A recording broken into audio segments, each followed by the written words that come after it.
May babala ngayon ng isang dating U.S. intelligence officer sa mga Pilipino kaugnay sa issue sa West Philippine Sea. Si MJ Mondihar sa report.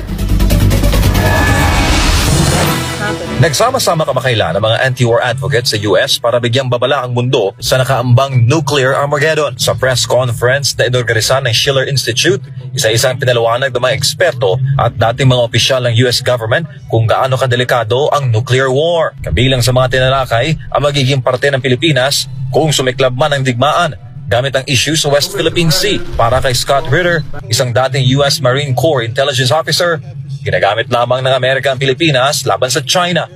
We are using you. You are a tool, nothing but a tool. And when the tool ceases to be useful, we will discard you. Ani Ritter, na nagsilbi rin bilang Weapons Chief Inspector ng United Nations, ang issue sa West Philippine Sea ay ginagamit ng kanyang gobyerno para gulangan ng China. And discard you means usually after a war that devastates you. We are using you to gain some sort of momentary leverage over the Chinese. We will fail. Punto pa niya, tiyak na mananalo ang China kontra US sa WPS.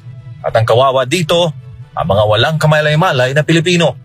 The Chinese will win and you will be destroyed. End of story. It's high time the Filipino people pressure their government to start sitting down and engaging the Chinese government responsibly.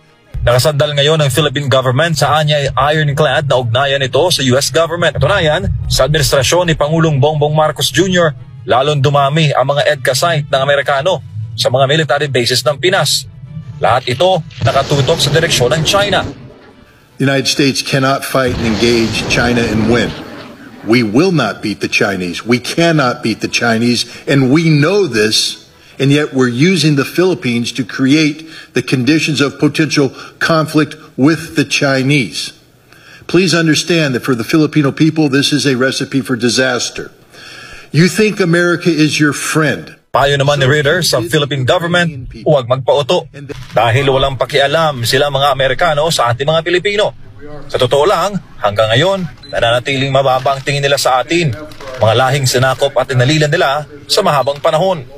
China doesn't want war, and if you would engage China in diplomacy, and as we've all indicated here, America has long since lost the skill set necessary to carry out diplomacy, but the Filipinos, the Philippine people can reignite this, to relearn it, to use this skill to prevent a war. But if you continue to behave as colonial subjects, and I know that's a sore subject in the Filipinos, because you were the colonial subjects of America.